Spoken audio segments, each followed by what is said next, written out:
The Daily Telegraph has uncovered a rather awkward contradiction in Rachel Reeves' new property levy.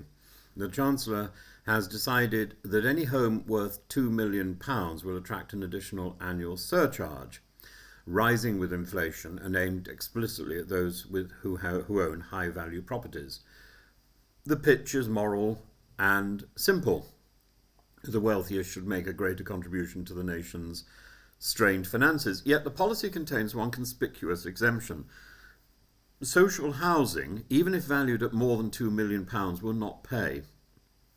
According to the Treasury, anything within the official category of social homes lies outside the scope of the levy.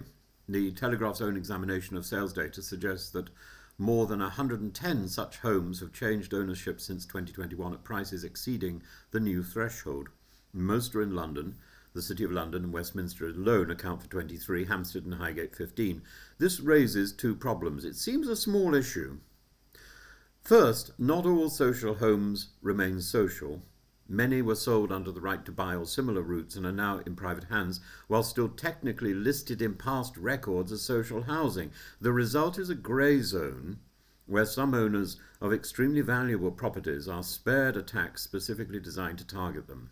Two households on the same street, each living in homes worth £3 million, may find that one pays thousands a year and the other pays nothing.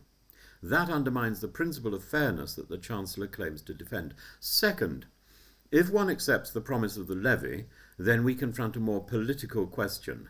Should any property worth more than £2 million ever have been designed or designated as social housing in the first place?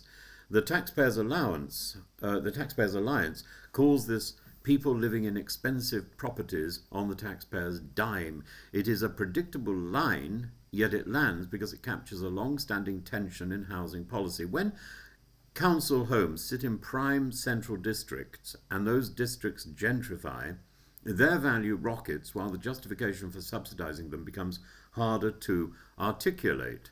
The beneficiaries are only a tiny, fortunate subset of the population. The Conservatives have seized on another angle. James cleverly frames the exemption as an attack on aspiration. Those who worked, saved and bought are punished, while those who rented by the state escape the surcharge. The rhetoric is crude, but the vulnerability is obvious.